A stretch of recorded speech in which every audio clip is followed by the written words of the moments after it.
Hi everyone, Gabe here at the Art of Listening. Sometimes people come up to me at a concert and say, "You make this look so easy. You have an amazing talent." It's so nice. And I think people understand that it takes, some training to become a professional musician, but it seems that a lot of that is attributed to the talent. The fact is that it takes about 20 years of hard work to become a complete musician. Now, a lot of that work comes from practice on your instrument, it's true, but there are other skills needed to make it to the professional level. Let's take Malcolm Gladwell's famous hypothesis that it takes 10,000 hours to become a master from his book Outliers, for example. Now, if we attribute that to only practicing on your own, and say you devote about 3 hours of practice every day, which is more than what most people do and less than some, then that takes a little over 9 years to do. But practicing by yourself is only the beginning. Learning how to read and interpret music is like learning a second language. Even after you learn how to read, it takes even more study to understand the mechanics of written music. Also vital to your instruction is training your ears to hear and understand what they are listening to. And then you need to take these separate skills and integrate them into your practice and performance in real time and apply all of these skills to playing with others. It's not easy, but with time and good training, you can become a complete musician. So here are 3 skills you need to become a professional musician. Number 1, playing the instrument, the physical mechanics of performing. This is what private lessons are for.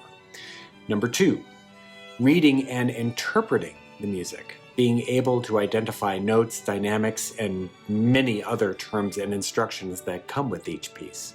This is called music theory. And number 3, listening.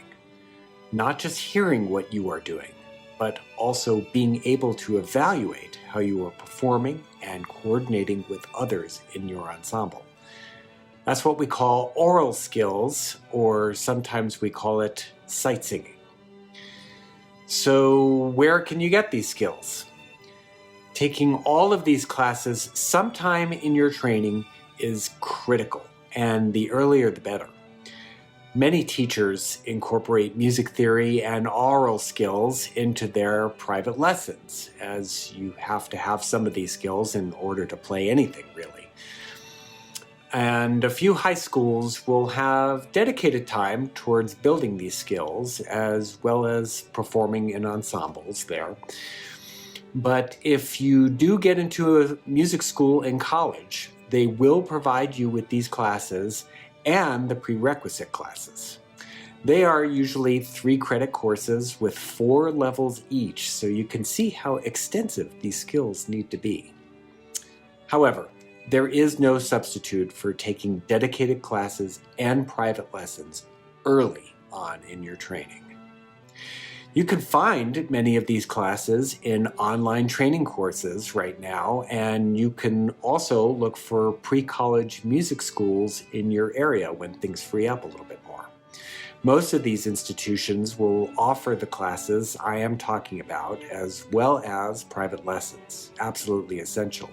At some music schools, they'll tell you to take theory and sight singing before you even start your private lessons. You are never too young or too old to start. There are many other skills to acquire, but in order to play professionally, these 3 skills are essential. If you have any questions or comments about these skills, let me know down there. Have a great day, and we'll see you next time. Thanks for watching The Art of Listening. Click the subscribe button and the bell to know when our next video comes out. Have a wonderful day.